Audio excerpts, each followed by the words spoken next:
Friends అందరికీ నమస్కారం అండి. ఇప్పుడే అందిన వార్త ఉద్యోగులకు పెన్షన్లకు సంబంధించి ఈపీఎఫ్ఓ సంచలన నిర్ణయం అండి. రూ. 10 సరి తీసుకోవడం జరిగిందనమాట. సో ఆ వివరాలు ఏంటనేది కూడా వీళ్ళలో తెలుసుకుందాం. చివరి చూడండి, అర్థమవుతుందో. మరోసారి ఛానల్ వస్తే తప్పకుండా సబ్స్క్రైబ్ చేసుకొని చూస్తున్నారు కానీ లైక్ చేయడం మర్చిపోతున్నారు. దయచేసి లైక్ చేయండి. వివరాలకి అయితే వెళ్ళిపోదామండి. సో ముఖ్యంగా చూసుకున్నట్లయితే చదువుకు 10 సార్లు, వివాహం కోసం 5 సార్లు పాక్షికంగా అంటే వాటిని విత్డ్రా చేసుకోవడానికి వెసులుబాటు ఇవ్వడం జరిగింది.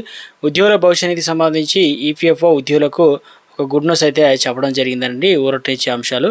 సో ఇక ఇందుకు సంబంధించి పీఎఫ్ను తాత్కాలికంగా కనుక మనం తీసుకోవాలి, విత్డ్రా చేయాలనుకుంటే నిబంధనలు కొన్నింటిని ఈజీ చేశారనమాట. దీనిలో భాగంగా ఈ యొక్క పీఎఫ్ ఏదైతే డబ్బులు కనుక తీసుకోవాలనుకున్నా అది బ్యాలెన్స్లో 100% వరకు తీసుకోవచ్చు.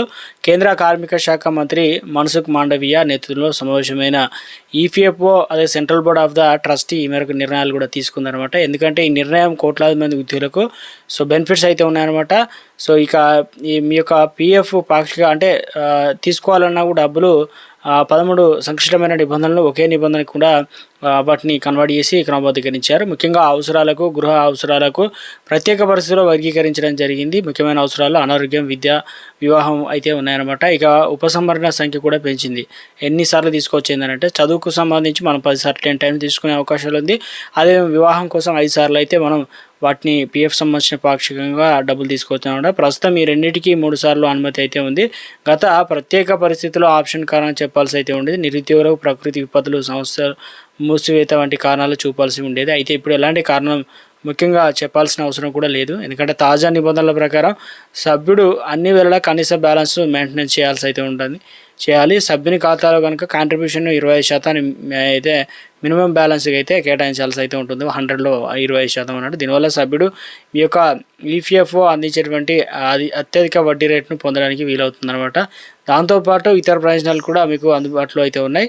సో నిబంధనలు అయితే ఈజీ చేశారనమాట. ఉద్యోగులకు ఇవన్నీ కూడా సానుకూలంగా ఉండడం, డాక్యుమెంటేషన్ అవసరం అయితే ఉంది. లేకపోవడం వల్ల పాక్షిక విత్డ్రాల కోసం అయితే క్లెయిమ్ను 100% అయితే పరిష్కరించడానికి మార్గం సుగమం అవుతుంది.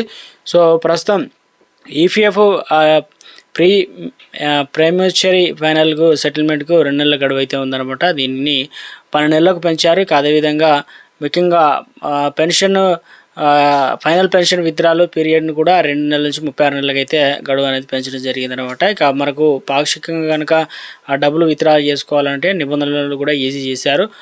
సభ్యులు తమ రిటైర్మెంట్ సేవింగ్ లేదా పెన్షన్ హక్కును విఘాతం కలగకుండా తక్షణం ఆర్థిక అవసరాలకు వీటిని తీర్చుకోవడానికి అవకాశం అయితే ఇచ్చారు. కోర్టు వివాదాలను తగ్గించడం కోసం విశ్వాస్ స్కీమ్ను కూడా ప్రవేశపెట్టడం అయితే జరిగిందనమాట.